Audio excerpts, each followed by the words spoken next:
Pescadores, frecuentadores de la inmensidad de estos cuerpos, son reacios a la divulgación de los raros hechos que están habituados a protagonizar. Se veía como una calecita, vio que daba vueltas, una cosa grande.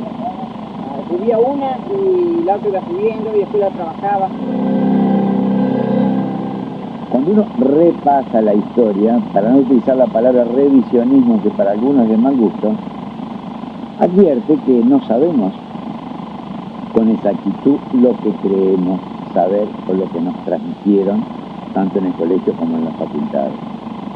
Mi profesión, que es la de escribano y algún par de materias de abogacía, que no tiene absolutamente nada que ver con esto, se puede decir que esto es más que un hobby, que en realidad me consume la curiosidad cultural de saber todo lo relativo al origen de las religiones, de las mitologías, y particularmente el ovni, que aparece como un interrogante con mayúscula desafiando la lógica humana y poniéndolo frente a un interrogante enorme como cuál es: ¿qué son? ¿Quiénes son? ¿Qué somos nosotros? ¿Existe alguna interacción?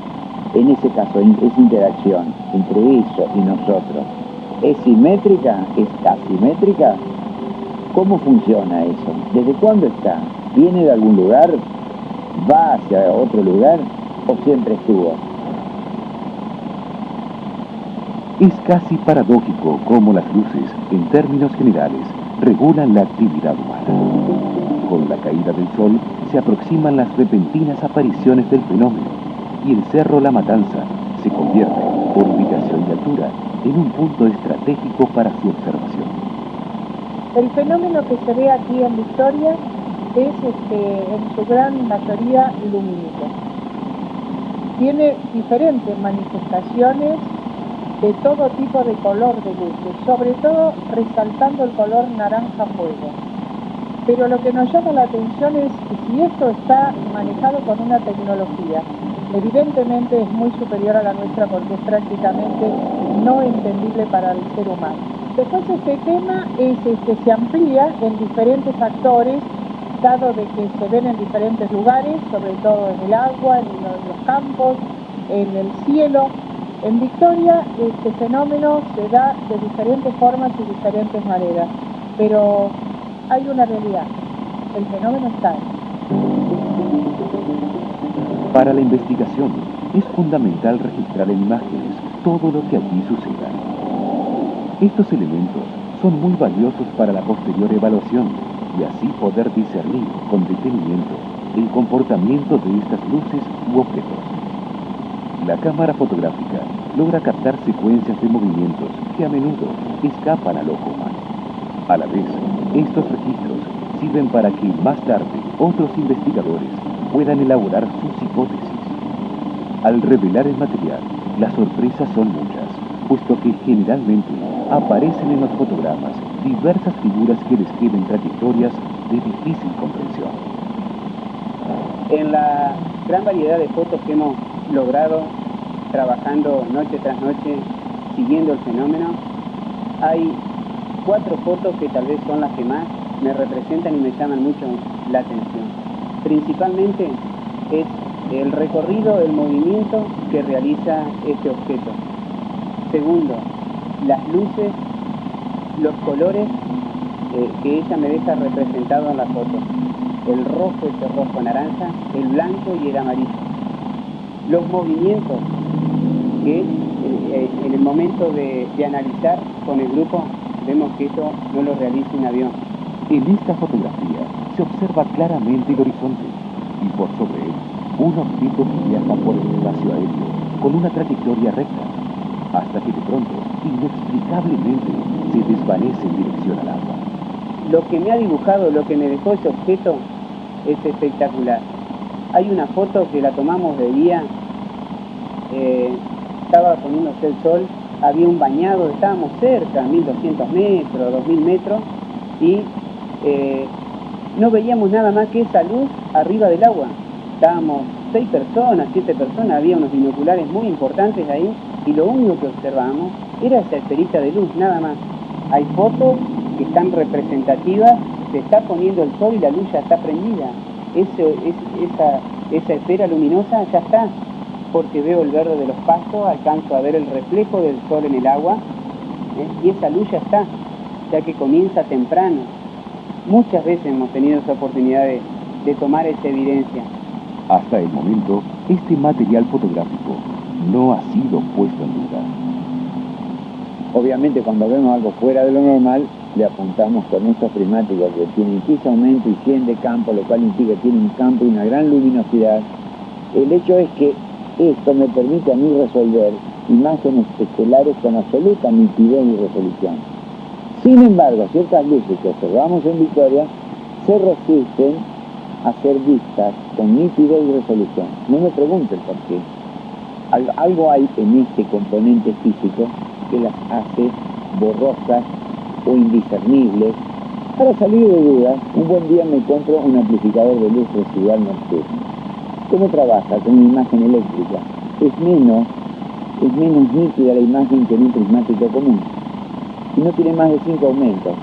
No interesa cuántas veces acerca la imagen, sino el hecho de detectar un foco de luz, un cigarrillo, alguna linterna a la distancia, o lo que fuere, con un alcance estimado a los 2000 metros.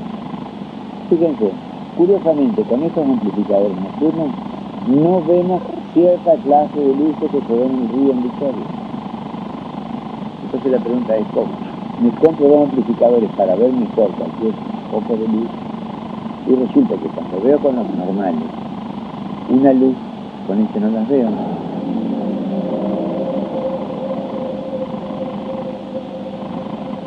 Bueno, habiendo consultado con algunos ópticos, me explicaron de que lo que yo estoy viendo no es exactamente una luz, sino que es un tipo de radiación que no emite fotones, porque la luz esa de la que hablo no ilumina nada, están allí. La pregunta es, ¿qué hace una luz química o una luz fría en medio del río o en medio del bosque? ¿Quién puede andar haciendo esas cosas?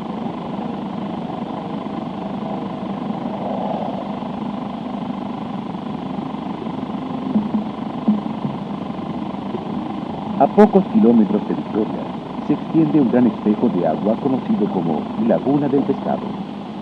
Es precisamente en este escenario donde el fenómeno alcanza una amplia difusión durante 1991, debido a una sucesión de hechos observados por los habitantes de la estancia La Pepita, ubicada en sus cercanías. Una noche de invierno vemos por primera vez una luz muy extraña que se encuentra en el cielo, y de ahí en más hay una sucesión de hechos con luces de diversos tipos. Nunca es el mismo fenómeno, son distintos fenómenos que se van presentando. De modo que la noticia de las luces misteriosas de Victoria fue tomando auge de tal manera que empezó a llegar mucha gente detrás del fenómeno. Unos por curiosidad, otros hasta con un sentido místico que le habían dado al fenómeno, y otros realmente como investigadores que incluso tengo yo la impresión de que algunos de esos investigadores tenían un origen oficial.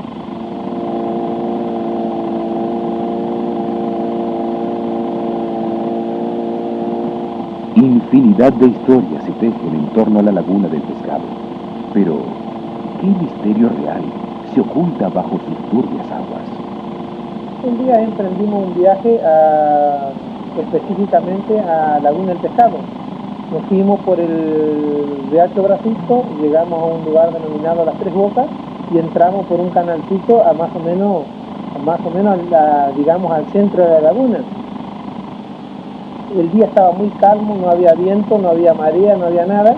Y nosotros ya habíamos tirado la línea con un contrapeso porque ya habíamos sentido comentarios de que era muy profundo ahí, y cosa de, a lo mejor de joven, tiramos una línea de más de 30 metros y no llegaba al fondo.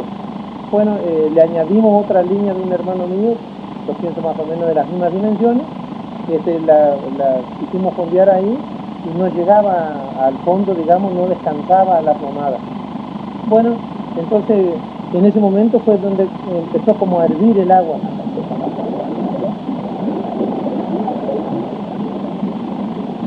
Sale así que nosotros tiramos hasta la línea y salimos del raje porque realmente nos sorprendió de la forma que burbujeaba el agua y ese ruido que, a pesar de a lo mejor hace no quiero exagerar, pero por decir algo, estimativo 10 años, y bueno, lo tengo en la mente ese ruido y siempre lo tengo como que si realmente fuera una inmensa bandada de patos.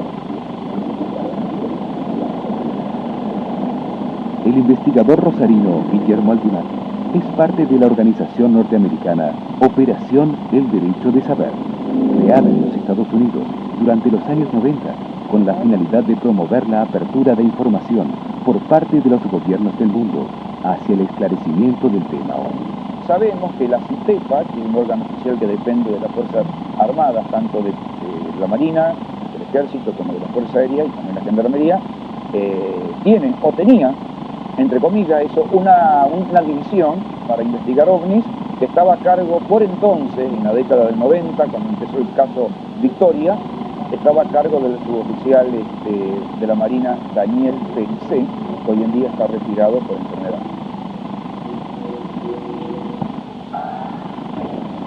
Yo nunca supe lo que venían a hacer, yo no preguntaba además, porque por más que yo preguntara, no me iban a contestar ellos su verdad, porque no sé a qué venían, no sé si venían de curioso o porque venían en una investigación.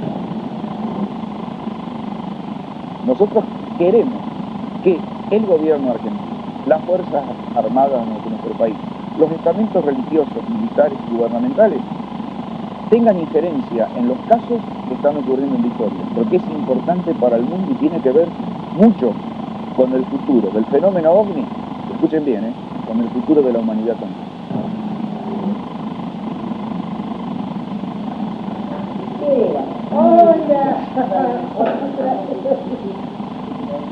Durante 1999, la estancia La Pepita vuelve a ser protagonista de otro hecho extraño. El capataz, una madrugada que salió a cazar, vio algo que lo sorprendió y lo hizo desistir de su intento de caza porque se asustó. Al día siguiente, cuando yo me voy en auto me voy a Victoria, salgo por el parque y al pie de un árbol de un palo borracho veo una rama caída.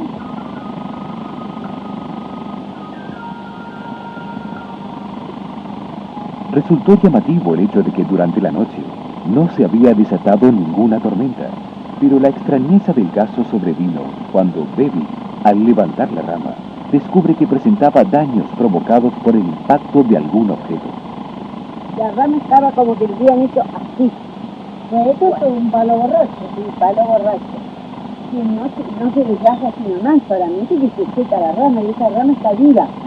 Bueno, esto cayó acá, lo agarramos con Carlito y Carlito se dio cuenta que tenía como arañazo, como que algo hubiera golpeado contra la rama y hubiera provocado la caída. Ya. Esta es la punta de la rama.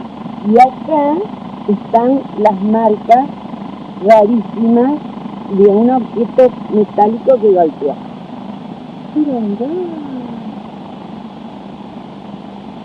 Sí, evidentemente, bueno, acá hay un roce o un rasgón, algo hay que ha hecho que la rama esa se... El golpe del objeto que ¿Este es el tamaño natural de la rama de lo que cayó? No, era más larga, sino que la cortó el capataz para traerse a vos. Bueno, yo creo que voy a llevar entonces para ver si se puede hacer algo con algún análisis.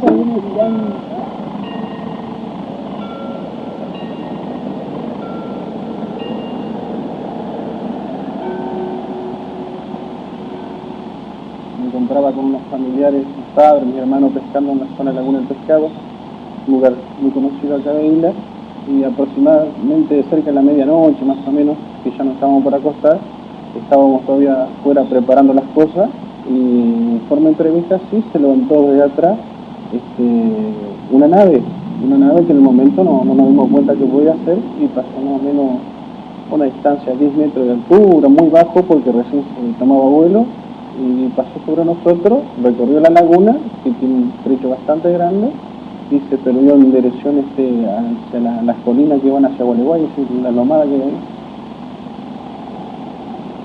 Es notable con qué naturalidad los habitantes de Victoria hablan del fenómeno en general, y más aún, el elevado porcentaje de personas que testimonian haber vivido alguna experiencia anómala. De todas las luces, así siempre ven, siempre pasa, o han visto así quemaduras en pasto, compañeros han visto bastante. Sí, cada cual tiene su experiencia, ¿no es cierto? Su experiencia diferente. Y le digo, es bastante natural así ver luz. Los pobladores, los pescadores los ven siempre, pero yo ya le digo, el que estuvo en mi casa, estuvo enfrente de mi casa parado, yo estuve casi media hora observándolo, yo tengo unos lentes tipo larga vista, ¿sí? Y con eso lo miraba y se cambiaba el color, cambiaba el movimiento. Estuvo casi media hora ahí enfrente de mi casa. A mí me produce curiosidad, yo me quisiera, con mi señora, ella profesora de matemáticas. Y lo estudiamos siempre, lo miramos porque queremos saber, sacar algo, a ver qué es eso, de dónde viene. Y después ya les digo, yo en las noches así en la isla he visto, siempre veo, como es general. Eso es real. De 100 personas que hablé, 90 vieron algo. Pero es lo que te digo, son muy pocos los que te hablan de algo, una nave, por ponerte un ejemplo, una nave de un material específico. El 90% son cosas de luz. Pero bueno, hay historias y relatos hasta del siglo pasado. O sea, que te da la pauta de que no es algo moderno, no es algo que surgió como boom a partir de Roswell, por ponerte una fecha. Roswell fue en 1997 y acá hay relatos de principios de siglo y anteriores también. Pero es como se dice, o sea, la gente de Victoria lo toma como algo más que está instalado acá.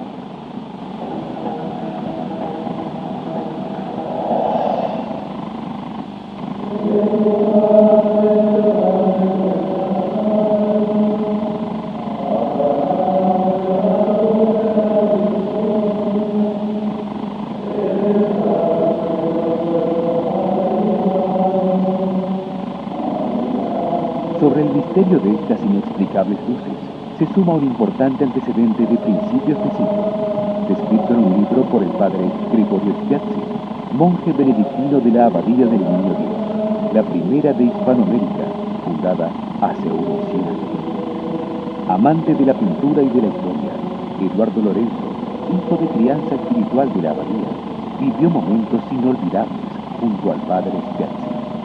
Cuando yo llegué a Victoria en el año 41, que era un niño, ya lo conocía al padre Spiazzi. Así que tuve una frecuencia del trato con él que me llevó hasta los años mozos, hasta que falleció.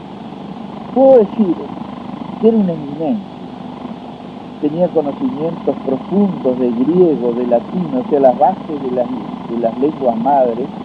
Y después en literatura era una autoridad insuperable.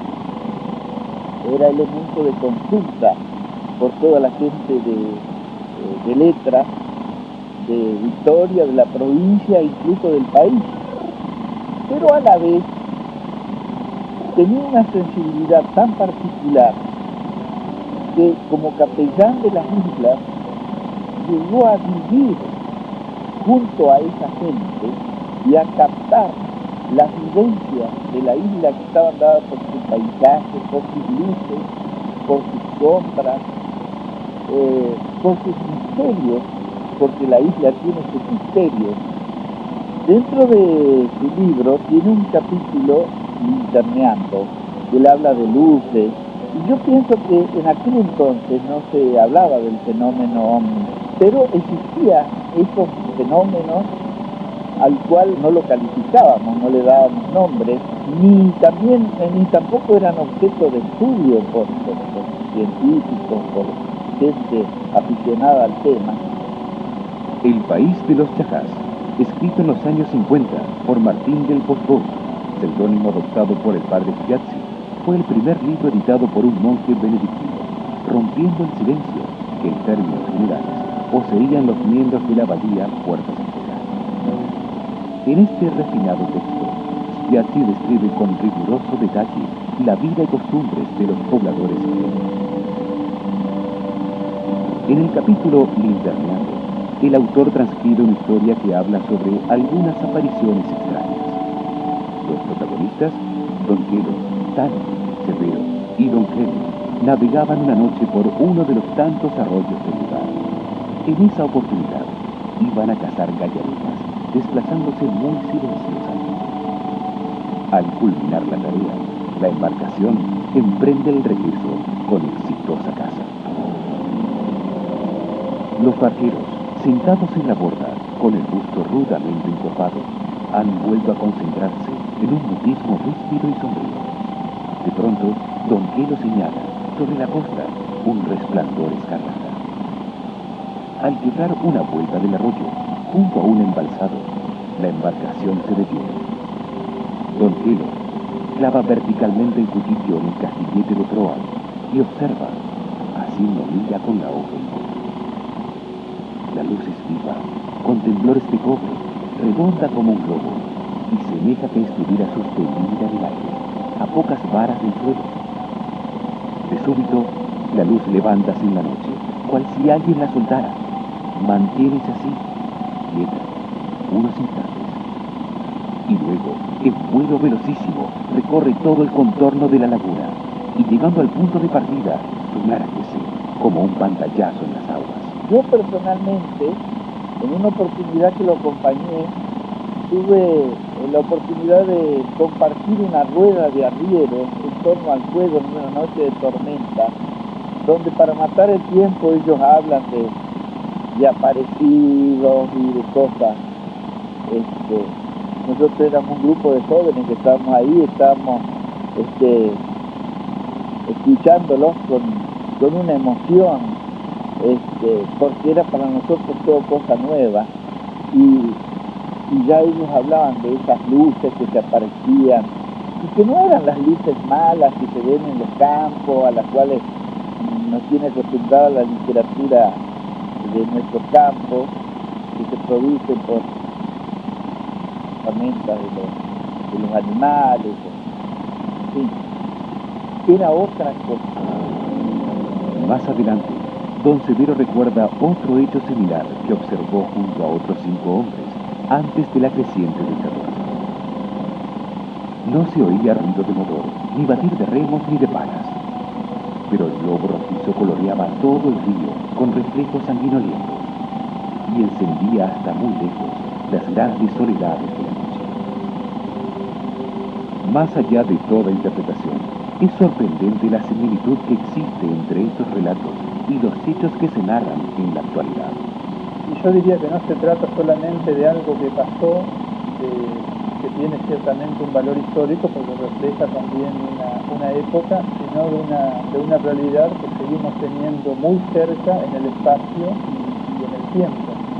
Y yo creo que con respecto a la interpretación puede haber muchas lecturas.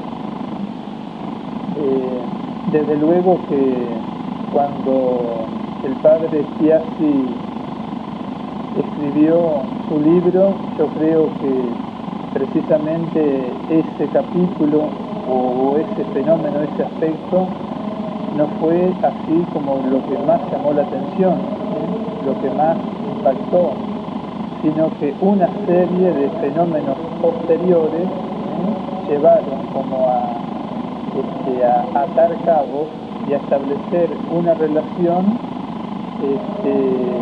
pero desde luego que ya acá estamos como añadiendo algo que capta al lector y que lo asocia con un aspecto, con un fenómeno que encuentra en su libro. Me parece que con respecto a esto hay que ser muy claro y muy cauto. Derivado de la investigación, es como que encontré la necesidad de comunicarme con la gente. ¿Cómo podría ser que yo recibí los testimonios y las experiencias que la gente había pasado aquí en Liceo? Por lo tanto, justamente por este medio nos enteramos de los casos más importantes. Y hubo uno, quizá uno de los más importantes que tuvimos, fue el caso que luego denominamos el caso Coleman, por las características, por las cosas que sucedieron con él y por una determinación que nos llevó a pensar de que ese fenómeno ya no era solamente lumínico, sino que realmente tenía otro tipo de connotación. fuimos a la casa del campito de nosotros para ver si este señor Coleman había cerrado el molino y abastece de agua a los animales. Y lo encontramos con los ojos llorosos, la cara más bien rojiza, como que algo lo había quemado. La personalidad de Coleman se podría definir como la de una persona escéptica, con un temple capaz de enfrentar todo tipo de inclemencias y situaciones peligrosas. Yo salí de aquí a las 10, más o menos aproximadamente las 10 de la noche, para cerrar el molino, ¿no es cierto? Y fui a cerrar el molino, entonces me senté en el tanque a mirar, porque salían los hongos. Entonces digo yo, no, es una cana que había. Ojalá saliera para comenzar. En ese momento, Coleman jamás imaginó la experiencia que estaba a punto de vivir. Y entonces me paré de ahí, de vuelta, salí por el cerquillo, de repente se me dejaron todos los dedos y así. Entonces yo me sorprendí, ¿no es cierto? Nunca me había pasado eso. Era el chorro de fuego que a uno lo quemaba, de arriba para abajo, ¿no es cierto? Y yo entonces le contesté medio mal, a ella mierda le dije. Y encima no el cuchillo, y me ajustó y me volteó. Y ahí me parece que yo gritaba y salía a la rastra. Quería para en parte no podía. Me caía. Entonces salto para ir a cargar. Cuando bandí abajo por el alambre, donde estaba el tala, yo agarré el cuchillo y me traje la camisa. Y me enderecé en el tala, lo agarré al tala y me abrazé. Veía unos cositos blancos allá y unos brazos que me largaban esos brazos. Y me quemaba. Entonces el tala se comenzó a hacer así, y le digo a mi perrito, vamos a disparar, compañero, porque esto no va a ser tan corto. Y yo pensaba descubrirlo, pero no fui, disparé. Y tenía como una quemadura, ¿no? Toda. La ropa quedó dura. Cuando nosotros fuimos a la casa a ver si estaba todo hecho, nos encontramos con este hombre así, como le digo, la cara rojiza, un poco lloroso. Entonces yo le dije, unos analgésicos. Al otro día cuando fuimos, se había tomado las 10 pastillas juntas y el perrito, que él más se preocupaba por el perro y no por su salud, no veía, estaba ciego. O sea que si a él le hizo tanto mal como al mismo animal, era evidente de que algo anormal había ocurrido. Algunos de estos aparatos no solamente ocasionan estos tipos de daños por la producción energética que los afecta, sino que tienen otro tipo de protectores, y yo les llamo direccionales, que pueden ejercer tanto fuerza de atracción como repulsión a través de gas, o pueden calcinar sin ir aire. Un caso de ello ocurrió precisamente acá en Victoria, en el 5º cuartel, caso Costa Coleman, donde los efectos de ese gas direccional quemó un tala en la parte superior y hizo un reguero en el suelo donde para incinerarlo a Coleman le fue ocasionando descargas en las cercanías de él. Lo uno yo no lo creía y ahora lo creo que hay algo. Lástima que no pude hablar con los marcianos que andan adentro. Como la verdad andaban los marcianos. Unos bichitos blancos así, finitos, rociaban. Se veían por la luz, por los lados. No era chichado y se veía. Eran 3. Eran 3 los bichos. Hay unas garritas blancas ahí, después dicen que no son seres, hay seres, es que son los seres, que no hay.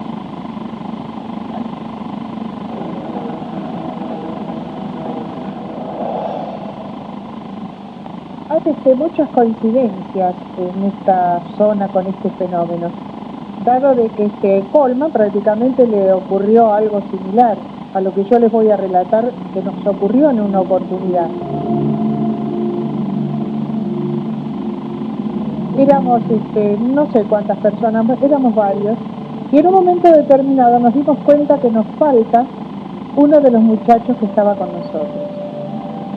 Bueno, en el momento que estábamos ahí en el campo, el grupo que estaba ahí, Silvia, Néstor, Hugo La Barba, Miriam Duré y yo, veo una luz que me llama la atención, así que sin decir nada, yo me cruzo al campo siguiente y me voy.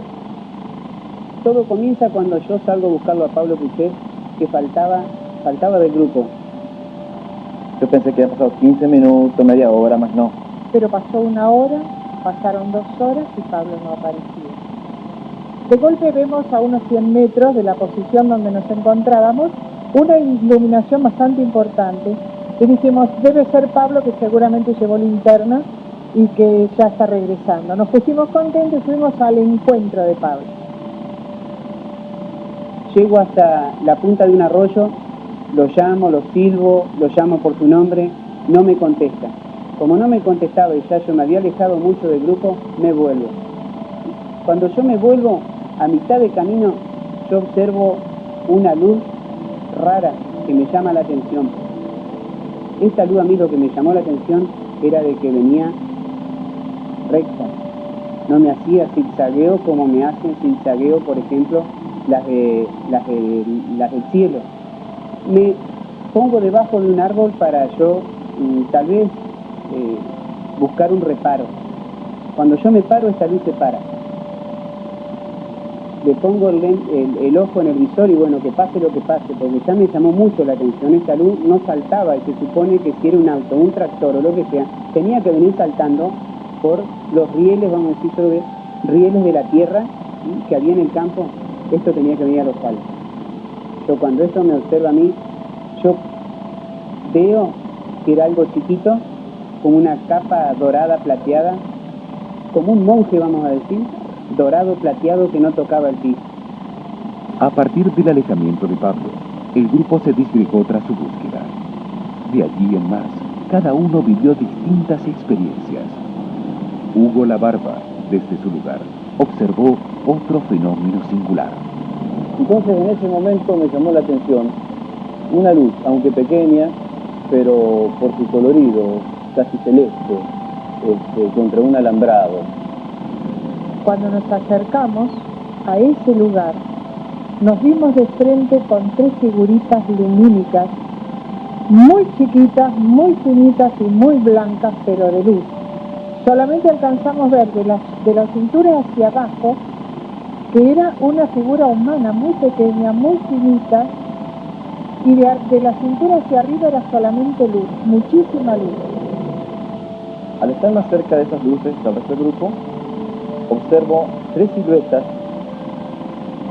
prácticamente casi humanas, pero no podía decir que eran humanas, y con piernas muy finas, parecían tipo piernitas de alambre así, más conocido como los patas de pelo, como les llamamos acá en el grupo, y son casi similares a los que relata J. Coleman cuando estuvo su encuentro cercano. Los hechos esa noche parecían no agotarse. Cuando el grupo vuelve a estar reunido, sucede algo imprevisto. Cuando llegamos al preciso lugar donde nos ubicábamos, que era un ángulo entre el alambrado de ese campo y árboles pequeños, matas, espinillos, talitas, se ilumina el piso totalmente con la luz de un sol muy fuerte, de un mediodía de verano, se diría. Otro de los efectos que suelen producir estos aparatos en horas nocturnas es de pronto uno observa una luz que se va desplazando e inmediatamente se ilumina un sector, digamos, 50 metros, un área de 50 metros, como si fuera de día, como que si el aire se iluminara, se volvería lechoso, una cosa incomprensible donde no se aprecia la fuente de donde proviene. Este trabajo que realizan en los campos está demostrando que algo están utilizando de nosotros, porque si no, ¿qué podían haber estado haciendo? Y era la primera vez que entendíamos de que podía materializarse.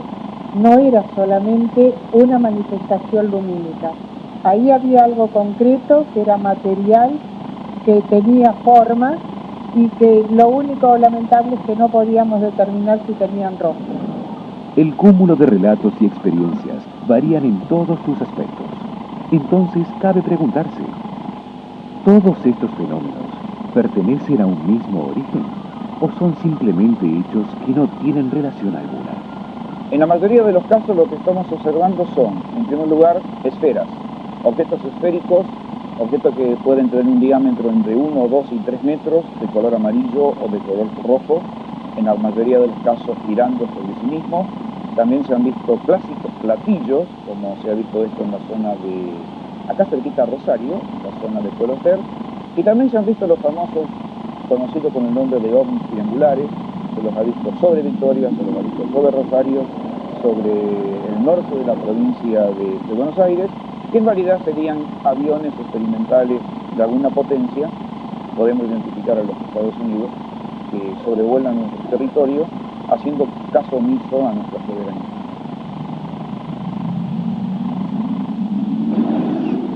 A mi entender, se tratarían de pequeños aparatos o sondas, como yo les llamo, teledirigidas, las que serían enviadas a monitorear o a capturar algún elemento que crece en estas zonas, fundamentalmente en zonas de poca profundidad, en zonas de agua de poca profundidad, tales como lagunas, esteros bañados, ¿no?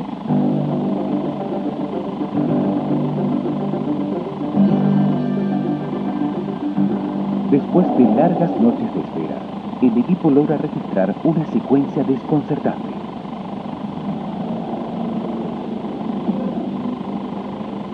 Lo que más nos mueve a esta investigación, y muy fuertemente, es justamente el río.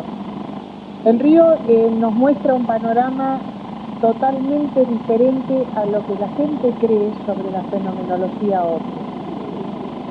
En una oportunidad hemos podido filmar una luz que salió, una luz color naranja, como casi siempre se manifiesta, un color naranja medio subido, y empezó a hacer como unas contracciones, como hace como un latido de corazón o como el pulmón, o simplemente como el pujo de una parturienta.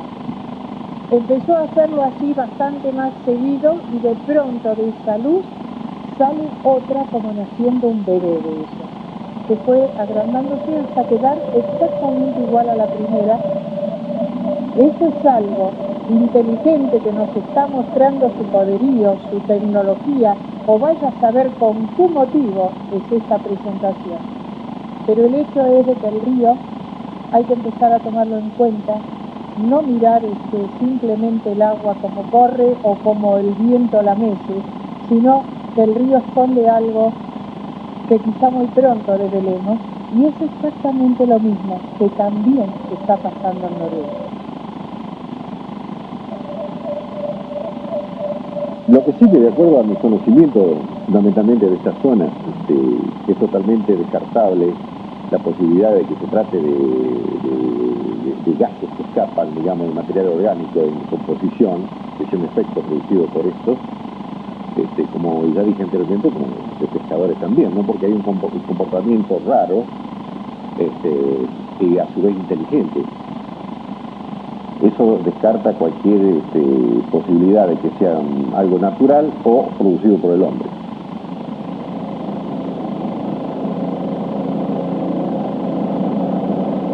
Este es el ámbito donde por las noches las extrañas luces hacen su aparición.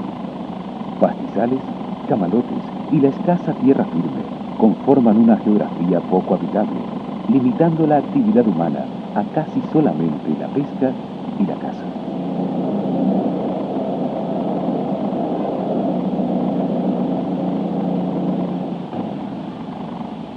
Existen muchos puntos coincidentes dentro de la enorme cantidad de testimonios de los habitantes de Victoria. ¿Puede la sugestión masiva generar fenómenos paranormales de tal magnitud que dejen tantos vestigios en los campos? ¿Qué otra interpretación se le puede otorgar a los relatos de los isleños, descritos por el padre Spiazzi en su libro acerca de estas misteriosas luces. Podrían tener su origen en un fenómeno natural. De ser así, evidentemente es muy llamativo. Y en ese caso, ¿por qué la ciencia no lo investiga? ¿O es que lo estudia en forma oculta? Con tantos testigos y evidencias, ¿por qué no existe una respuesta científica y racional que explique satisfactoriamente todos estos fenómenos? ¿O es que hasta el momento es imposible dar respuesta a algo que sucede tanto en el cielo como en el río y el campo? Por el momento, este gran misterio sigue oculto.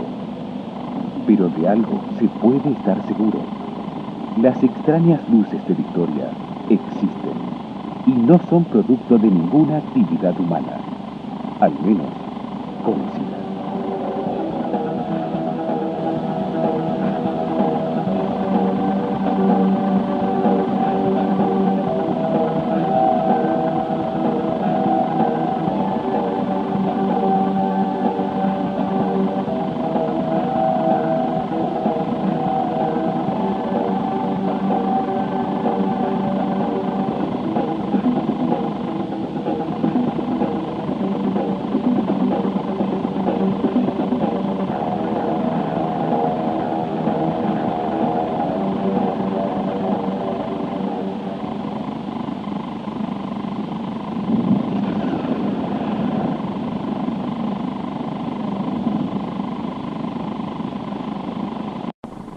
Esta es una pista de aterrizaje de 28 o 30 naves. Esto siguió ascendiendo y en un momento dado se apagó. Todo esto en 1997, acá hay relatos del principio del siglo y anteriores también. Los ojos verticales, enormes. Hay seres, es que son, no sé, pero hay.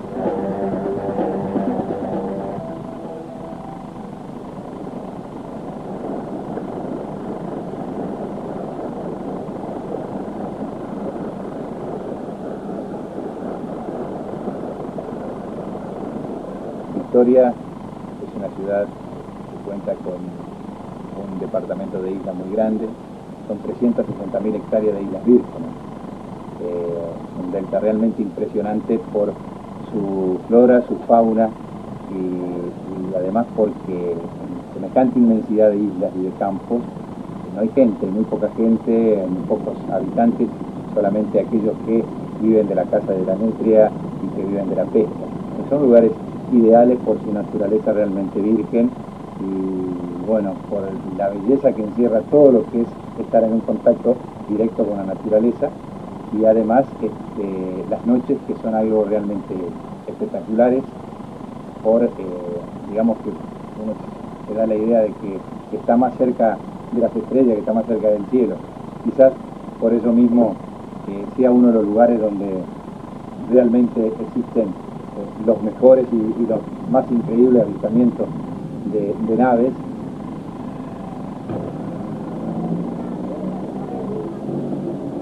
Los innumerables sucesos que ocurren en la ciudad argentina de Victoria, ubicada en la provincia de Entre Ríos, ha llamado la atención en estos últimos años a muchos investigadores dedicados al tema OVNI.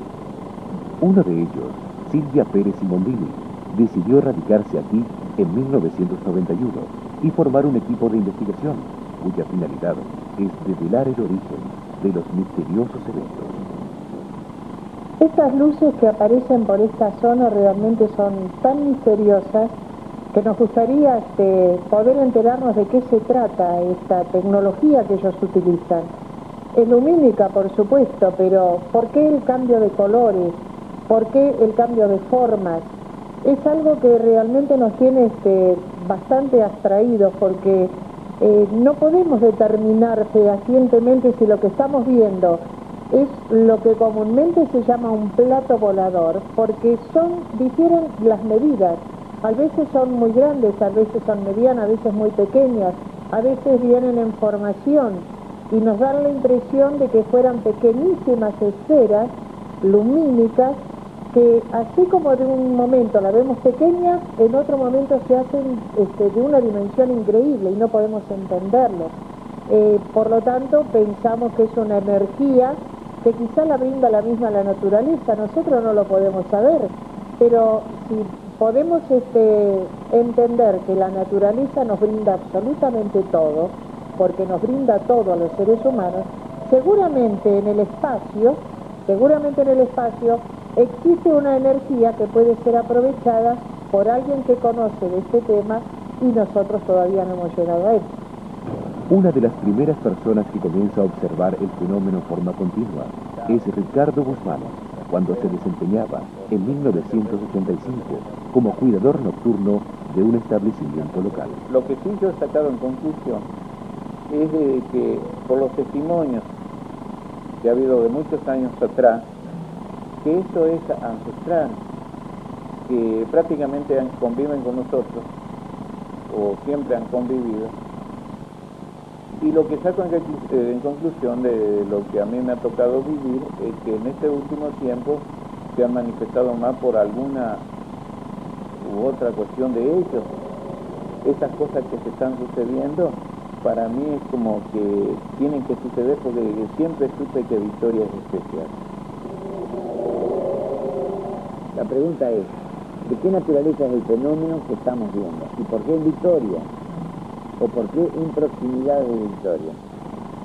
Ahí es cuando yo digo, tenemos varios misterios, uno dentro del otro, como los juegos de las casas. El misterio intrínseco del ovni, solo, aislado ahí, esa cosa que está, y no sabemos qué es. El misterio del comportamiento humano frente a esa cosa, porque si vamos a hablar de misterio, también es misterioso el comportamiento del establishment, que nada nos dice y nada nos informa concretamente acerca de lo que son, de lo que podrían ser, para llevar una cuota de tranquilidad a la población que es informada. Mientras tanto, cada investigador posee sus teorías, desarrollando una metodología propia de trabajo que lo conduzca al abordaje de alguna conclusión lógica. Nuestra metodología de trabajo es quizás simple para el resto de la gente que sabe de nuestros movimientos. En un principio fue la observación de ver lo que pasaba en el cielo, lo que pasaba en el río, porque normalmente en principio nos manejamos yendo a lo que es muy conocido acá, que es el Cerro de la Matanza. Nos hemos dado cuenta y averiguado los horarios de los aviones, por ejemplo, las direcciones que llevan los mismos, las diferentes manifestaciones de los pescadores, y las noches sin luna son las noches donde el fenómeno mejor se manifiesta. Por lo tanto, ya teníamos algunos parámetros para manejarnos. De este modo, se han registrado muchos de los fenómenos que suceden en Victoria y que aún hoy no tienen explicación.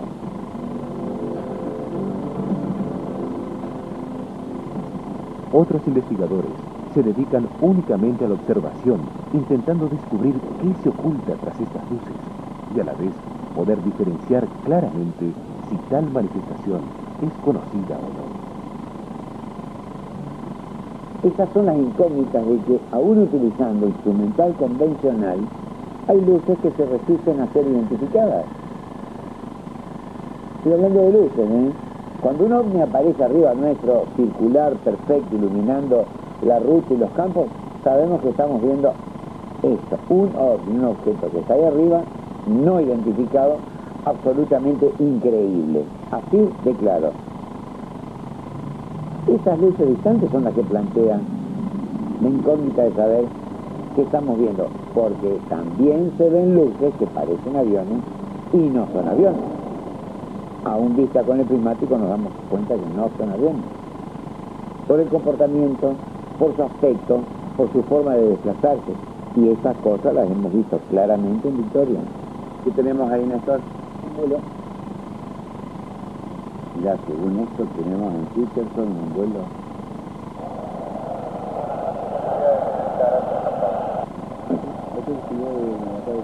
Del vuelo de Peterson. Abandona el área del aeropuerto y se dirige. No he tenido la oportunidad de hablar yo con un avión, porque esto transmite y recibe. Pero debo confesarles que he oído conversaciones entre aviones, reportándose entre sí, tráfico, o sea, un supuesto avión, o pirata, o desconocido, o narco, u ovni, y yo desesperadamente buscándolo por todos lados donde lo tenían, porque no dan las coordenadas desde la cual lo ven. Se preguntan entre ellos, ¿tenés un tráfico a tal hora? A la hora del reloj, puesto en la ventanilla. ¿Tenés esto? ¿Tenés? Y cuando uno quiere acordar, ya lo perdió de vista. Mirá cómo ilumina. Mirá, Pipo, cómo ilumina. Y un avión lo ilumina de atrás. Y el mismo fenómeno nos mostró de que se da absolutamente, y primero de todo que es nuestro impulso de investigación el río, y después, por supuesto, el campo.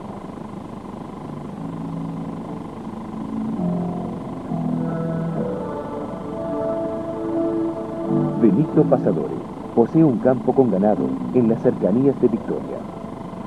Como era habitual, fue a controlar a los animales y el molino. Al llegar, observa con asombro que en el estanque faltaban unos 40.000 litros de agua, sin motivo aparente. Y por eso yo pensaba que era el bebedero que está ahí. Que se había vaciado por ahí, a veces se rompe el flotante, no tapa, pero no había agua y no se fue por ahí el agua. Al revisar el molino, logra divisar con enorme sorpresa que en el campo aparecían dibujadas unas extrañas huellas circulares.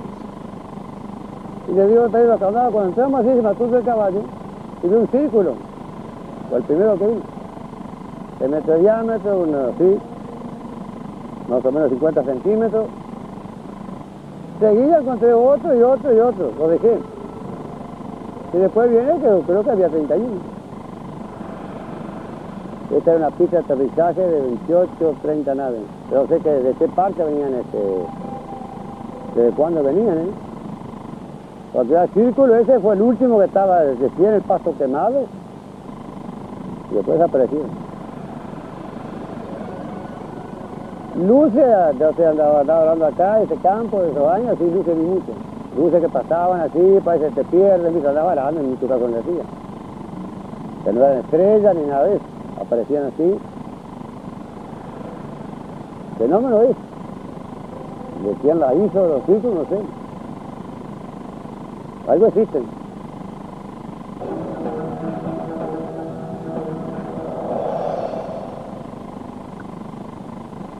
A pocos kilómetros de Victoria, un capataz y su grupo de empleados vivieron otra increíble experiencia anómala, pero de diferentes características.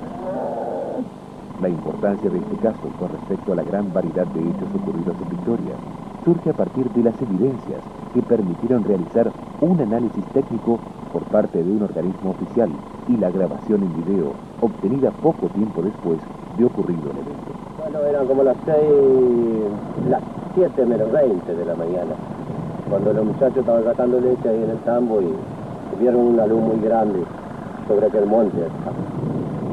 Y me llamaron para que la viera. Y vino y se puso ahí a 200 metros más o menos de acá. Esa luz anaranjada era una luz grande.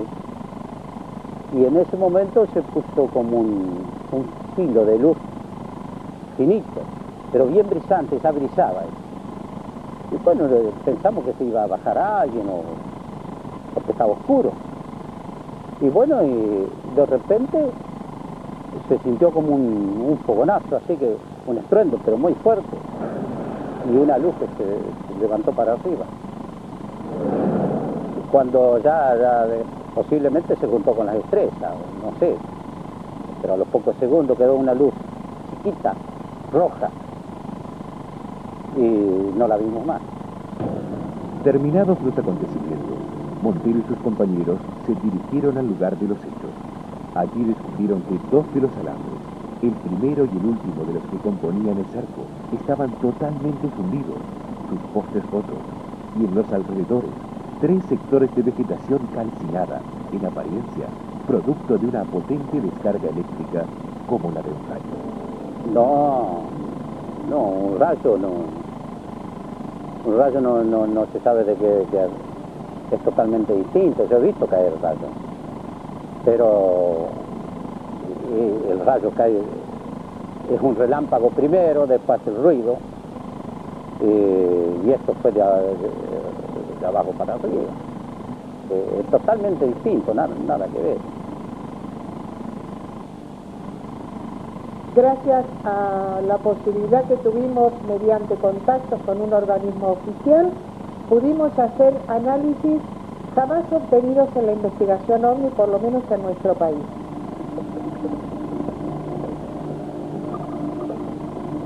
Hay varias cosas que nos llamaron la atención de este caso.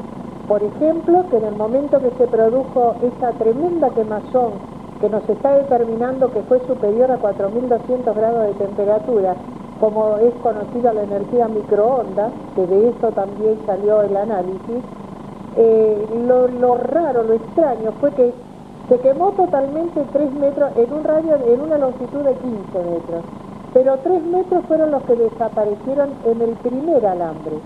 Y luego el otro que se quemó fue el quinto, el que estaba abajo de todo. Los que estaban los 3 en el medio fueron totalmente como que no hubieran existido para el fenómeno, no se tocaron. Y otra de las cosas que también nos llamó poderosamente la atención es que 2 huellas quedaron de un lado del alambre y una sola de este otro lado. Por lo tanto, nos está demostrando que esto estuvo flotando en el aire, que en ningún momento se posó, y si lo hizo, fue con 3 patas largas. Y si no fueron patas, fueron 3 rayos. En mi opinión, lo que ocurre aquí es que la proyección de estos aparatos a nivel microondas afectan o destruyen lo metálico, el alambrado queda desintegrado, queda fundido, como ocurre en un microondas, un metal, y al mismo tiempo el pasto debajo lo deshidrata, no lo quema. Es decir, que no es un agente como el fuego, que vamos a suponer quemaría el alambre y el pasto también lo calcinaría. En este caso no, lo deshidrata el pasto, mientras que el alambre lo funde, como ocurre en un horno de microondas, o como también sucede en las técnicas de calentamiento por radiofrecuencia que se llama. A pesar de que existen antecedentes de principios de siglo, es en 1991 cuando, a raíz de una seguidilla de llamativos hechos y extrañas apariciones de luces, la Laguna del Pescado toma fama, generando conmoción en la localidad de Victoria. En ese momento, la prensa de Buenos Aires se hace eco de la noticia. ¿Usted cree en ovnis? Si no cree, no sé, pero que los hay, los hay. Fíjese el informe, el nuevo informe que hicimos en Victoria y las marcas que dejaron.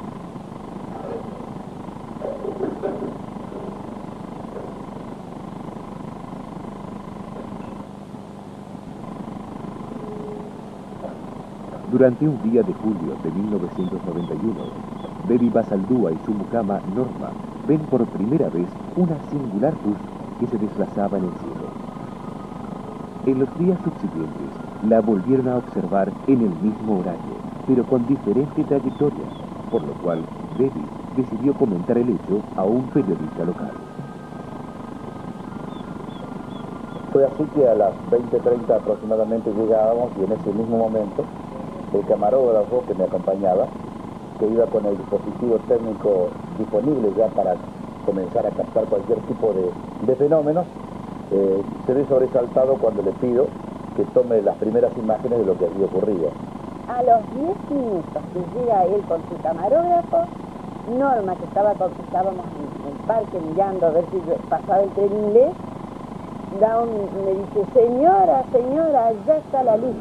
Era el desplazamiento de un objeto luminoso que se desplazaba a muy poca altura y atravesando el campo, y la propietaria de la estancia, de Viva Saldúa, pide el largavista, binoculares, y se lo solicito para poder apreciar mejor el cuerpo que despedía esa luz, y puedo apreciar con asombro un platillo volador. Y me dice, señora, es un platillo, por la forma en que se desplaza.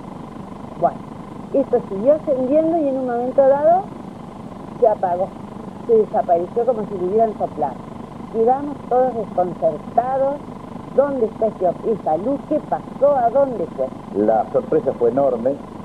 Estábamos en una excitación prácticamente inexplicable. Fue una experiencia que hasta ese momento no cabía calificativo.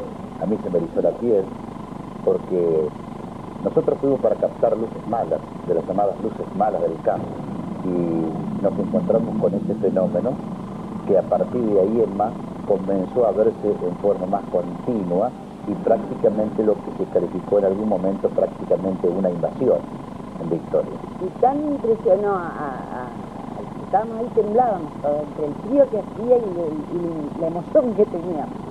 Que el chico, el hijo de Norma, que era un niño que tenía 9 años en ese momento, al día siguiente le entregó un dibujo de la escena donde presenciábamos que esta luz se iba hacia el sur. Y en el dibujo se muestra el estupor retratado en los gestos que tenemos todos con las manos hacia arriba.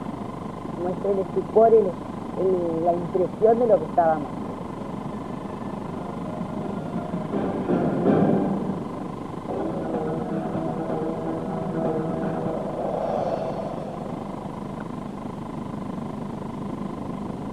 Las abducciones son comunes en todas partes del mundo. Muchos recuerdan ese tiempo perdido y relatan que han sido secuestrados por extraterrestres y sometidos a traumáticos estudios y operaciones. A partir de estos encuentros, algunas personas dicen convertirse en lo que se conoce como contactados.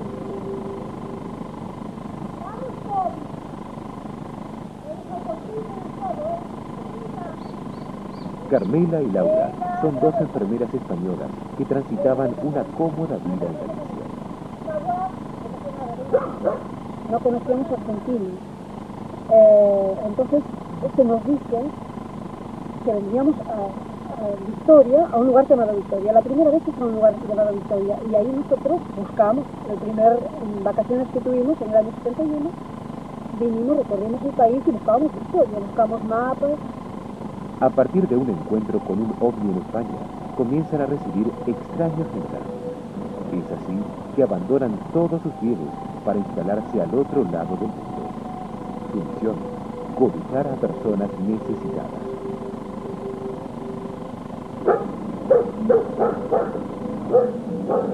Atraídos por la curiosidad, Silvia y parte de ese equipo deciden conocer personalmente el mundo. Los hermanos superiores, yo en concreto, puedo referirme a mi guía, pero son toda una serie de entidades, seres evolucionados. Unos son físicos y otros no son físicos. Y están ayudando a la humanidad desde siempre y están velando porque el plan evolutivo siga el camino que el Creador prevé.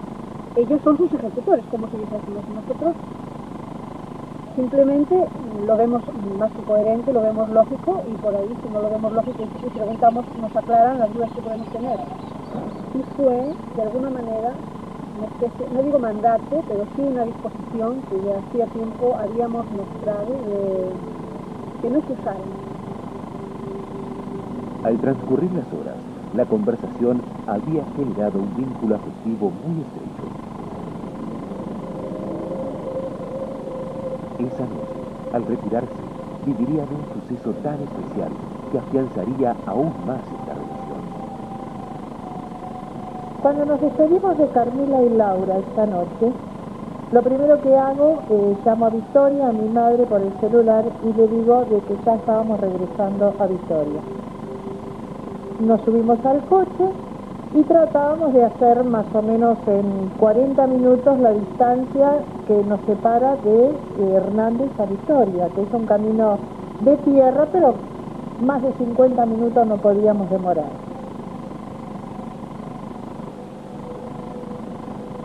Esa noche el camino estaba bastante bueno y teóricamente tendríamos que haber tardado no más de 45 minutos en hacer el trayecto. Tomamos el camino, veníamos muy alegres, bastante contentos, veníamos comentando lo que habíamos estado hablando con estas 2 maravillosas mujeres, y de golpe hacemos un alto en el camino, a observar unas luces, me bajo yo con los binoculares, y como hacía mucho frío en el tiempo de invierno, prácticamente en mayo, me bajo y observo, aparte de esas luces, adelante del auto, como unos 20 metros, un caballo con un jinete. El hecho más anecdótico de esta experiencia es que Pablo en determinado momento me dice: prende las luces para ver el jinete. Si viene el jinete, Y cuando prendo las luces no había nada y había como una neblina que venía avanzando hacia el lado del auto. Pero lo cierto es que prendí las luces y delante del auto no había nada, ni jinete, ni caballo, ni nada que se le pareciera que pudiera hacer ese ruido. De hecho, todos creíamos que habíamos visto venir o escuchado venir un jinete a caballo, pero nunca apareció. Entonces, ¿cómo podía ser? Si no había ningún cerco, no había ninguna tranquera, nada por donde esta persona pudiera haberse ido.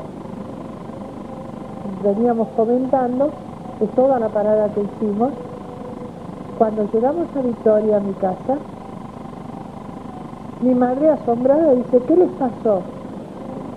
Y nosotros decimos, nada, ¿por qué? Fíjense la hora, ustedes me llamaron a las 10 de la noche. Efectivamente, eran la 1 menos 10 de la mañana y no podía haber sido nunca.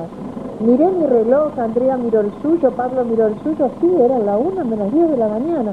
¿En qué se nos había ido tanto tiempo si nosotros lo único que hicimos pudimos haber estado 15, 20 minutos, pongamos media hora, analizando el caso del famoso jinete?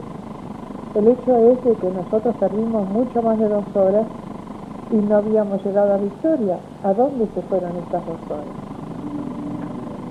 A los pocos días, Laura y Carmela aseguran tener la explicación de lo sucedido.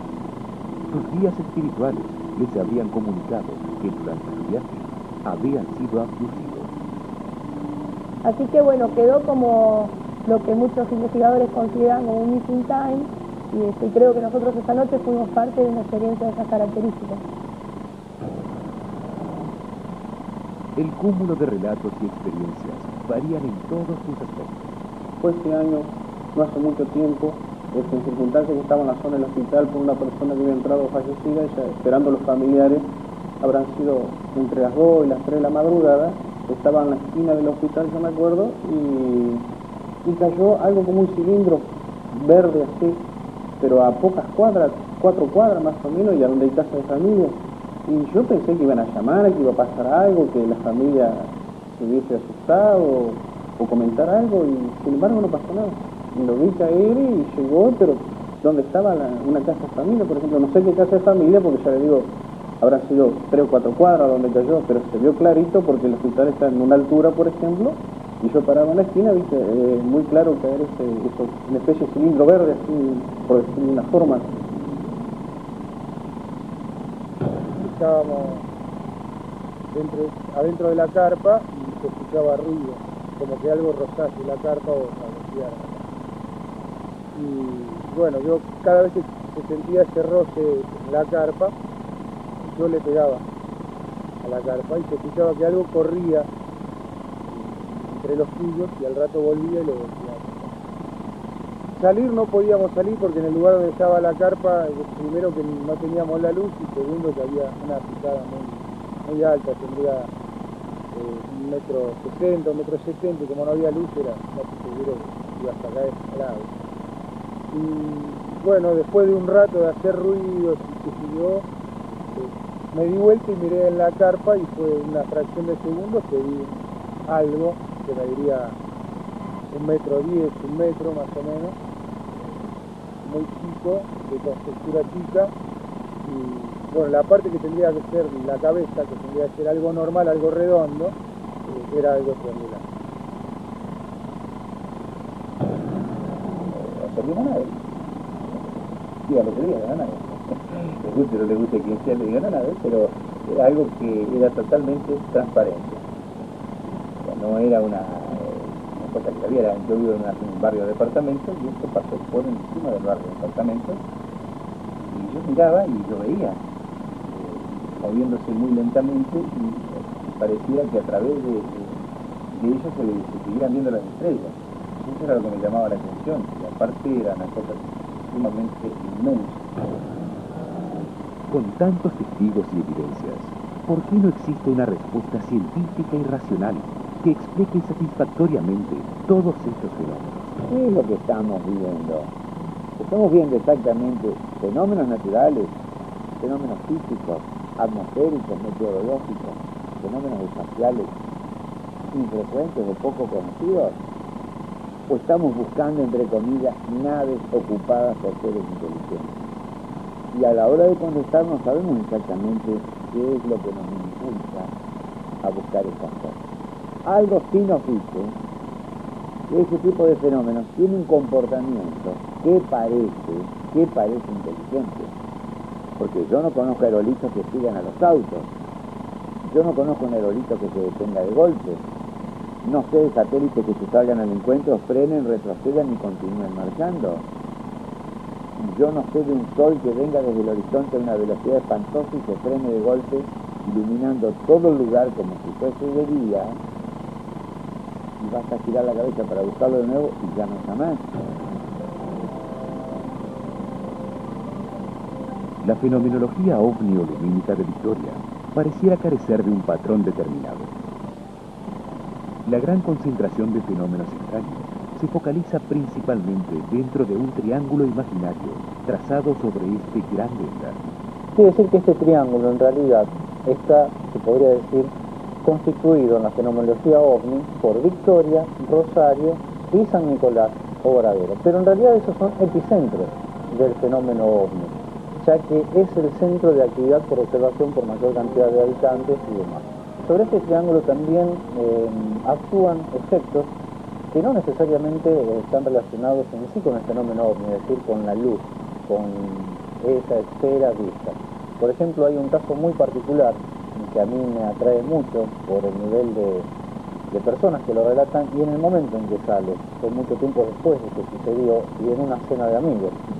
El relato de dos pilotos, son dos pilotos muy experimentados en la zona, que hacían el vuelo Pueblo Ester, Victoria, Pueblo Ester en forma muy habitual, 3 o 4 veces por semana, en un avión, es un 172, un Cessna 172, con equipo de navegación, incluyendo GPS, borde, media, DF, y en un vuelo que no es muy necesario, pero para el entrenamiento, que eso lo venían usando, que habían salido de Victoria hacia Pueblo Ester, venían controlados con el aeropuerto de Fisherton y con todo el sistema de navegación empleándose. Es un vuelo que en ese avión dura aproximadamente como máximo 28 minutos, 26 minutos, 30 minutos como máximo. Venían conversando tranquilos, en todo un vuelo normal, cielo despejado, de día, eran las 5 de la tarde, de verano, vuelo muy tranquilo. Y empezó a pasar el tiempo y ellos no veían la costa de Rosario. Seguían volando, ya cuando estaban en 54, 55 minutos de vuelo, estaban preocupados, pero empezaron a ver la costa. Se empezaron a acercar, pero con la sorpresa de que cuando se acercaron a la costa, que se dieron cuenta ya de entrada cuando vieron que no era la costa de Pueblo Ester, era la costa de Victoria. Y el avión en ningún momento acusó ningún viraje, ningún movimiento, nada. El relato es de dos pilotos completamente experimentados, ¿no? Es como que el planeta se hubiera dado vuelta.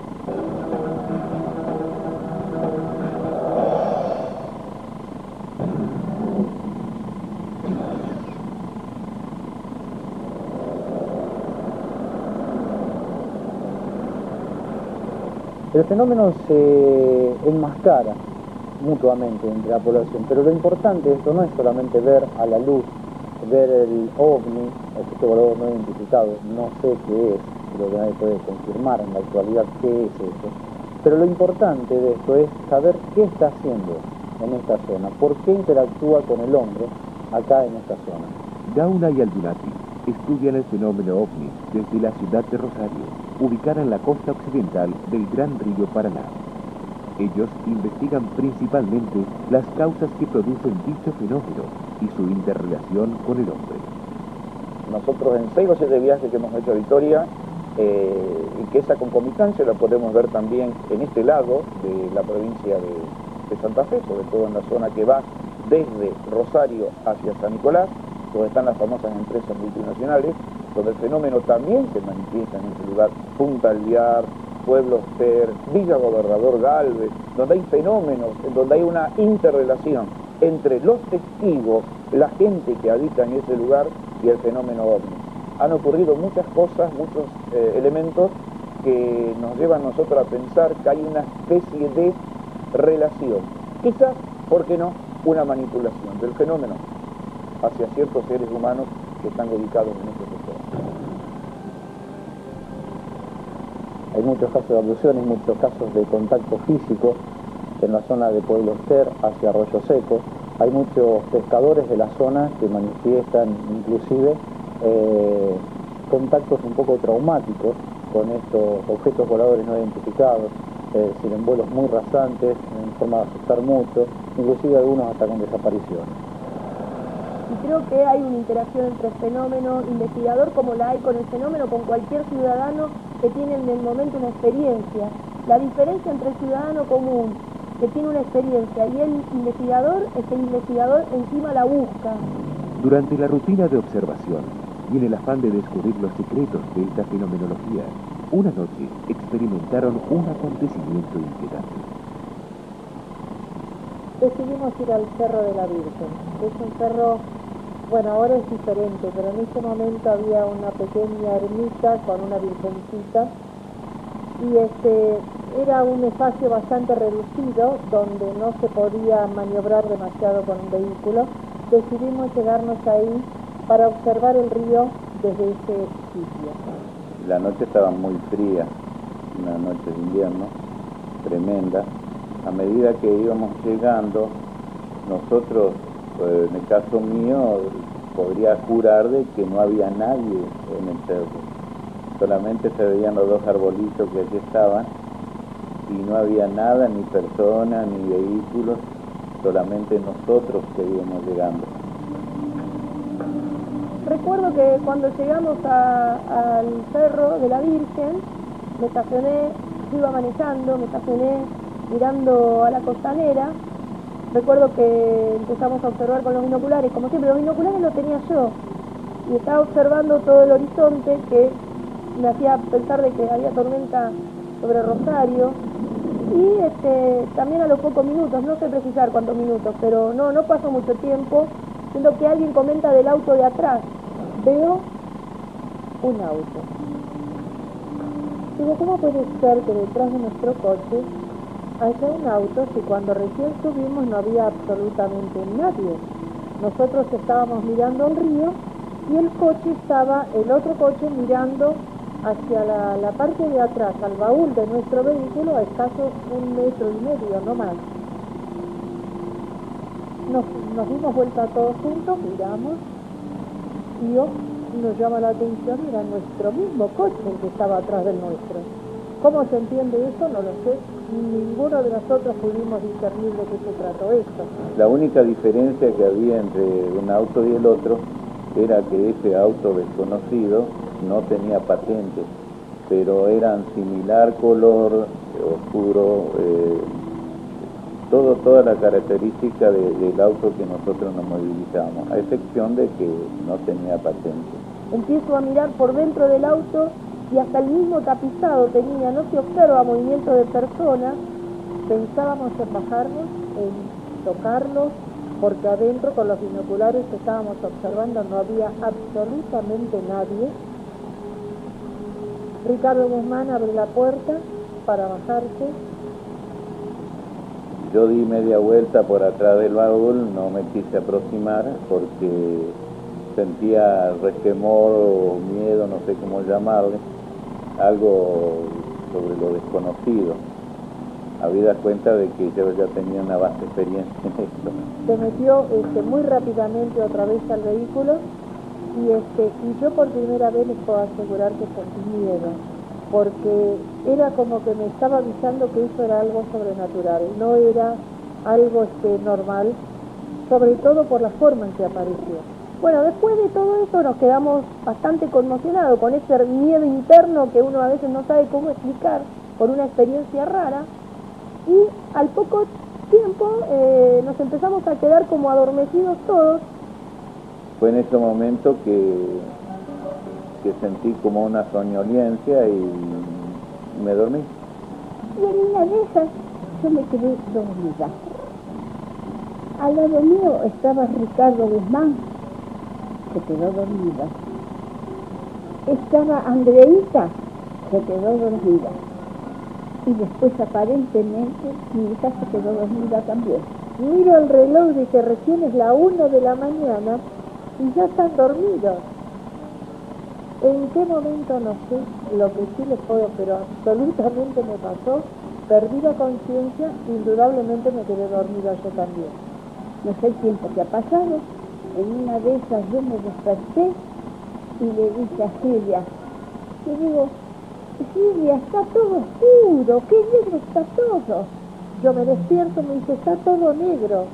Miro alrededor, efectivamente no había luces en la costanera, porque el Cerro de la Virgen se encuentra justo frente a la costanera, y de golpe es como que todo se disipó.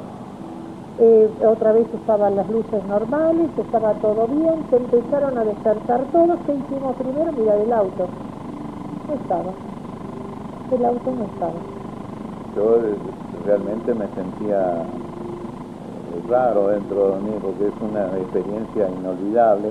Fue una experiencia que realmente sobrenatural. Cuando miro el reloj eran las 1:35, por lo cual yo personalmente me dormí exactamente 35 minutos, al momento que mi madre me despierta. Pienso que en ese momento de nuestro sueño algo ocurrió, cosa que tengo mis dudas hasta el día de hoy, puesto que yo no me he sometido a nada. Digo que yo siempre tengo la duda de lo que pasó esa noche.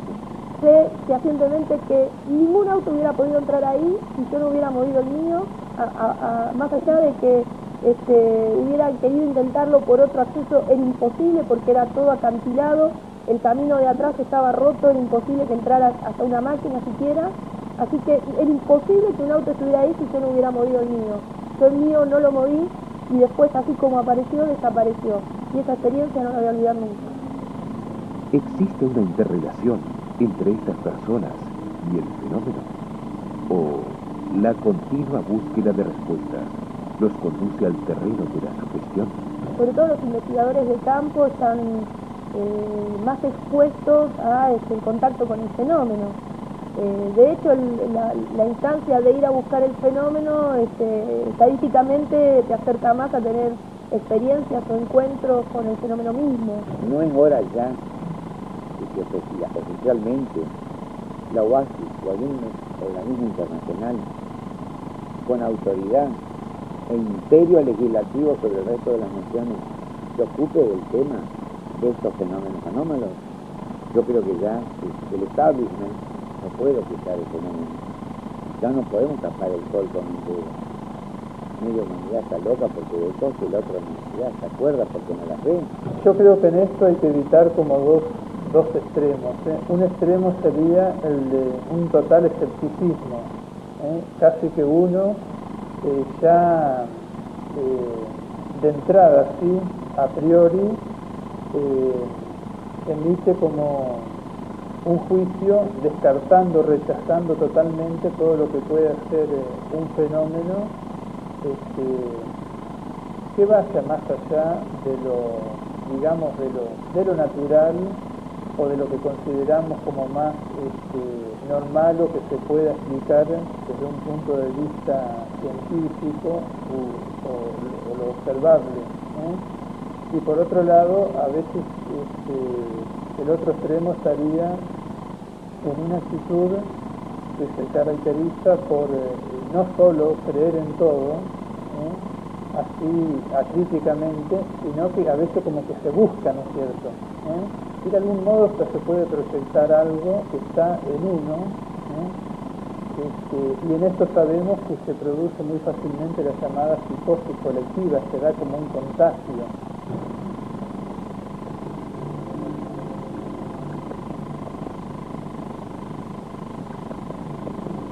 El misterio de Victoria, evidentemente, se extiende más allá del hecho de observar simples luces. Probablemente, en este mismo instante, se esté produciendo otro fenómeno inexplicable. Mira lo que es eso, por favor. Pero, ¿qué es lo que sucede? ¿Pueden evaporarse durante una noche 40.000 litros de agua sin dejar rastro? ¿A qué responden las huellas circulares aparecidas en las inmediaciones? Si no fue producto de un rayo, ¿qué fenómeno natural ocasionó la destrucción del alambrado y la vegetación cercana? La creación de El Cobijo se relaciona con algún posible evento futuro. ¿Y por qué Victoria? ¿Las abducciones ocurren en la realidad o solo en sueños? ¿Pueden 4 personas alucinar una imagen virtual y a la vez dormirse en un mismo momento?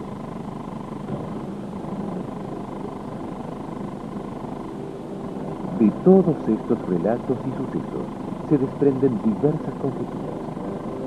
Las incógnitas son muchas, pero la realidad es una. Las extrañas luces de Victoria existen y no son producto de ninguna actividad humana, al menos conocida.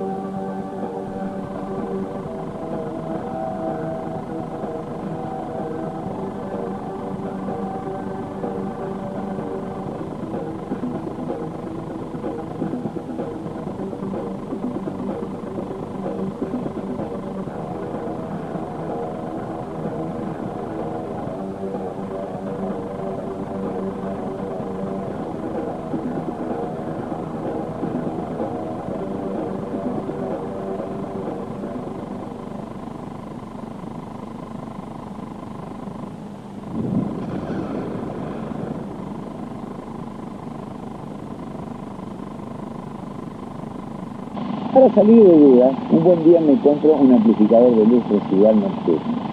¿Cómo trabaja? Con una imagen eléctrica. Es menos nítida la imagen que en un prismático común. Y no tiene más de 5 aumentos. No interesa cuántas veces acerca la imagen, sino el hecho de detectar un poco de luz, un cigarrillo, alguna linterna a la distancia, o lo que fuere, con un alcance estimado a los 2000 metros. Fíjense, curiosamente, con estos amplificadores nocturnos no vemos cierta clase de luces que se ven en el río en Victoria. Entonces la pregunta es, ¿cómo? Me compro 2 amplificadores para ver mejor cualquier poco de luz y resulta que cuando veo con los normales una luz, con este no las veo.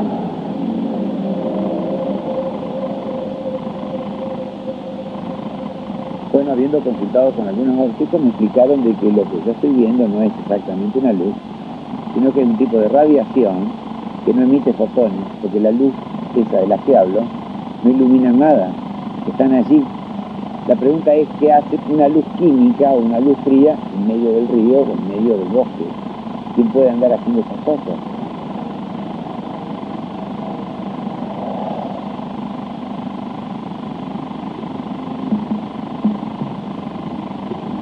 A pocos kilómetros de Victoria se extiende un gran espejo de agua conocido como Laguna del Pescado. Es precisamente en este escenario donde el fenómeno alcanza una amplia difusión durante 1991, debido a una sucesión de hechos observados por los habitantes de la estancia La Pepita, ubicada en sus cercanías. Una noche de invierno vemos por primera vez una luz muy extraña que se encuentra en el cielo, y de ahí en más hay una sucesión de hechos con luces de diversos tipos. Nunca es el mismo fenómeno, son distintos fenómenos que se van presentando. De modo que la noticia de las luces misteriosas de Victoria fue tomando auge de tal manera que empezó a llegar mucha gente detrás del fenómeno. Unos por curiosidad, otros hasta con un sentido místico que le habían dado al fenómeno, y otros realmente como investigadores que incluso tengo yo la impresión de que algunos de esos investigadores tenían un origen oficial.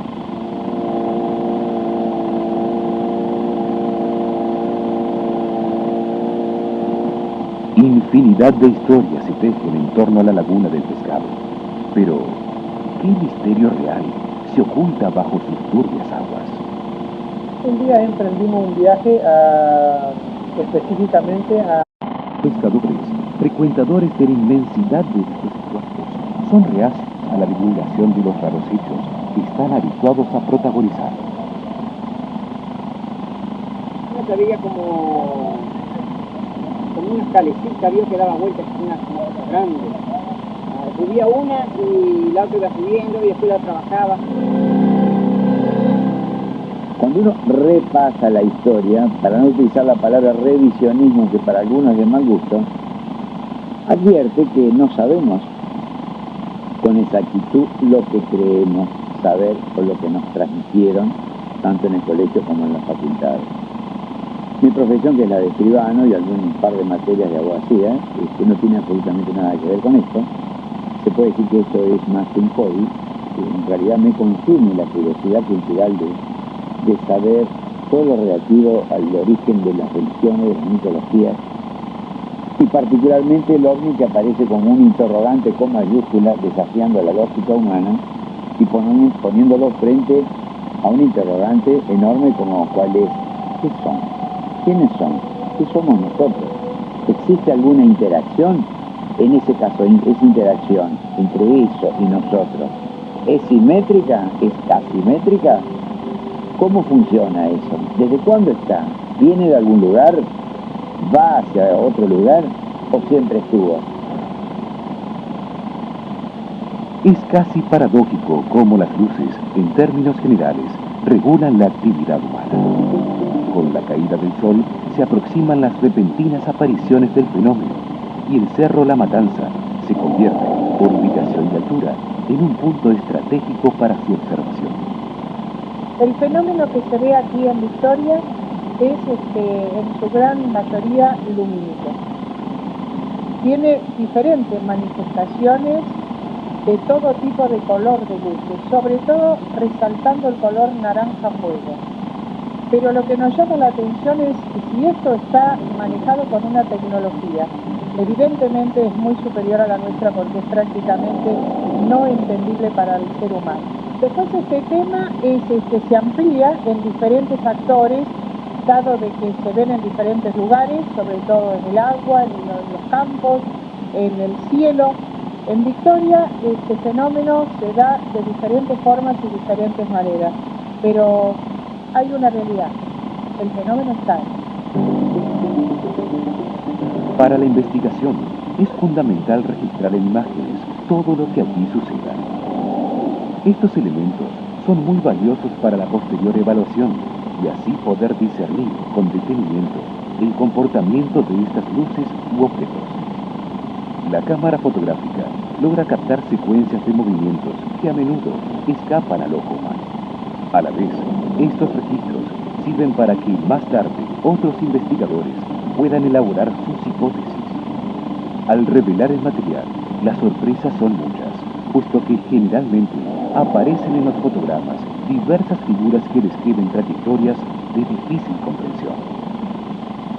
En la gran variedad de fotos que hemos logrado trabajando noche tras noche, siguiendo el fenómeno, hay 4 fotos que tal vez son las que más me representan y me llaman mucho la atención. Principalmente es el recorrido, el movimiento que realiza este objeto. Segundo, las luces, los colores que ella me deja representado en la foto. El rojo, ese rojo naranja, el blanco y el amarillo. Los movimientos que en el momento de analizar con el grupo vemos que esto no lo realiza un avión. En esta fotografía se observa claramente el horizonte y por sobre él un objeto que viaja por el espacio aéreo con una trayectoria recta, hasta que de pronto, inexplicablemente, se desvanece en dirección al agua. Lo que me ha dibujado, lo que me dejó ese objeto, es espectacular. Hay una foto que la tomamos de día,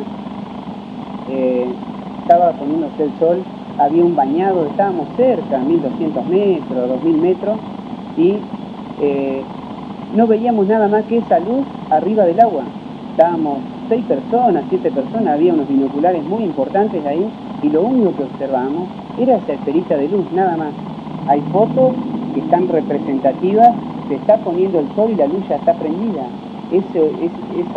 Esa esfera luminosa ya está, porque veo el verde de los pastos, alcanzo a ver el reflejo del sol en el agua, Y esa luz ya está, ya que comienza temprano. Muchas veces hemos tenido esa oportunidad de tomar esa evidencia. Hasta el momento, este material fotográfico no ha sido puesto en duda. Obviamente cuando vemos algo fuera de lo normal, le apuntamos con estos prismáticos que tienen X aumento y 100 de campo, lo cual implica que tienen un campo y una gran luminosidad. El hecho es que esto me permite a mí resolver imágenes estelares con absoluta nitidez y resolución. Sin embargo, ciertas luces que observamos en Victoria se resisten a ser vistas con nitidez y resolución. No me pregunten por qué. Algo hay en este componente físico que las hace borrosas o indiscernibles. A Laguna del Pescado. Nos fuimos por el Riacho Bracito, llegamos a un lugar denominado Las Tres Bocas y entramos por un canalcito a más o menos digamos al centro de la laguna. El día estaba muy calmo, no había viento, no había marea, no había nada.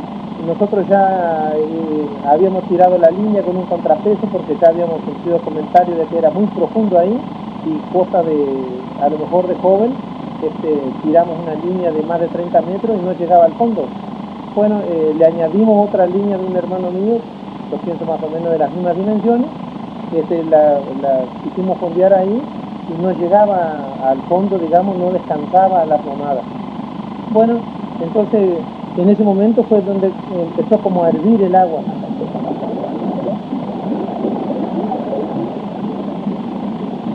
Tal es así que nosotros tiramos hasta la línea y salimos del raje porque realmente nos sorprendió de la forma que burbujeaba el agua y ese ruido que a pesar de a lo mejor no quiero exagerar, pero por decir algo estimativo 10 años, y, bueno, lo tengo en la mente ese ruido y siempre lo tengo como que si realmente fuera una inmensa bandada de patos.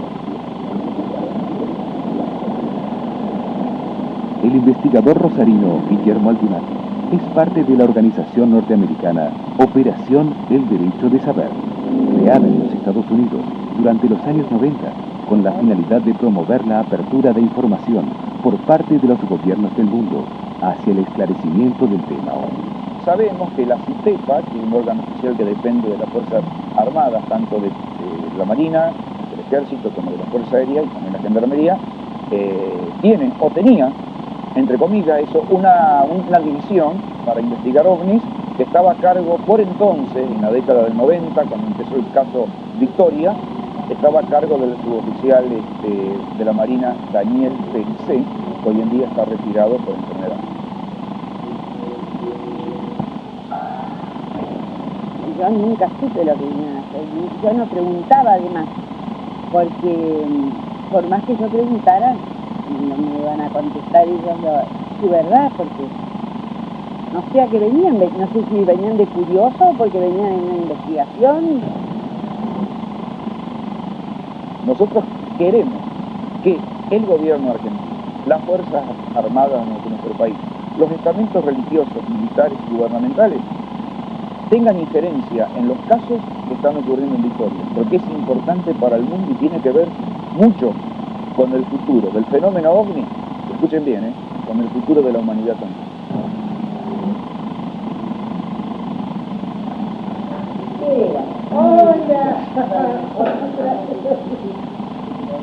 Durante 1999, la estancia La Pepita vuelve a ser protagonista de otro hecho extraño.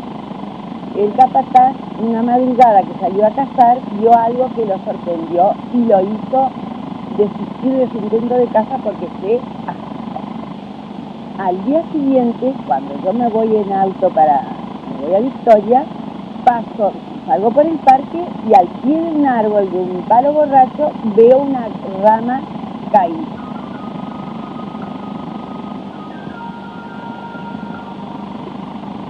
Resultó llamativo el hecho de que durante la noche no se había desatado ninguna tormenta, pero la extrañeza del caso sobrevino cuando Debbie, al levantar la rama, descubre que presentaba daños provocados por el impacto de algún objeto.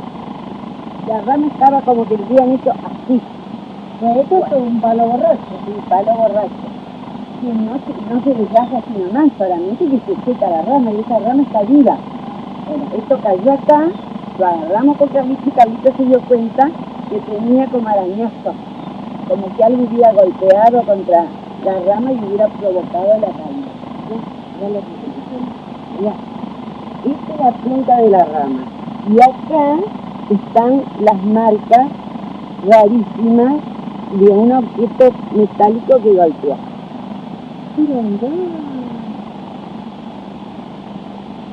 Sí, evidentemente, bueno, acá hay un roce o un rasgón, algo hay que ha hecho que la rama esa El golpe del objeto. ¿Este es el tamaño natural de la rama de lo que cayó? No, era más larga, sino que le cortó el capataz para traerse a vos. Bueno, yo creo que voy a hacer algo entonces, para ver si se puede hacer algo con algún análisis.